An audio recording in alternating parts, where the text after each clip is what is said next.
Le cinéma emblématique du 5e arrondissement de Paris, Laclais, est sauvé.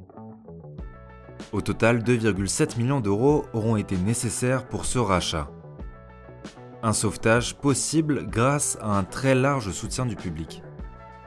Il y a tellement de gens qui nous ont soutenus pendant ces presque 4 ans de levée de fonds, parce qu'en fait on a fait aussi une partie pendant qu'on était dans les murs. D'abord le public, il y a plus de 5000 personnes qui ont donné.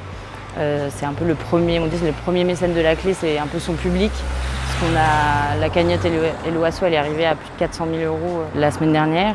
Et ensuite, il y a eu une mobilisation aussi du monde du cinéma via des cinéastes comme Céline Sciamma, Mathieu Amalric et de cinéastes américains comme Scorsese qui nous a fait une très belle lettre de soutien l'année dernière, ou Tarantino qui a fait un don. Et ensuite, on a aussi fait une vente d'œuvres d'art au Palais de Tokyo. On peut dire que c'est un effort collectif très largement qui a permis de sauver ce cinéma. Aujourd'hui, le collectif se projette vers le futur du lieu.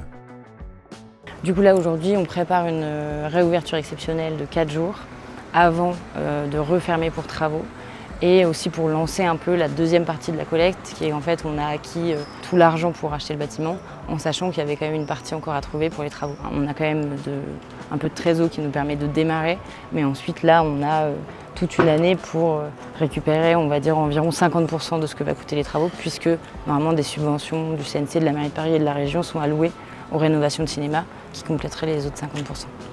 Leur projet pour la suite, en faire plus qu'un cinéma.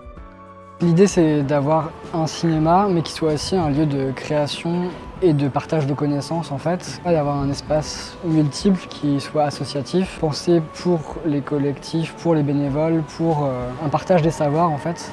Et en gros où on se transmette les connaissances et la charge en fait du bâtiment. C'est pensé pour être effectivement un endroit où on crée des films, où on les monte, où on les mixe et après un espace où on diffuse les films, que ce soit des films peu diffusés, de la jeune création ou des films rares, de patrimoine. La réouverture officielle est prévue en juin 2025.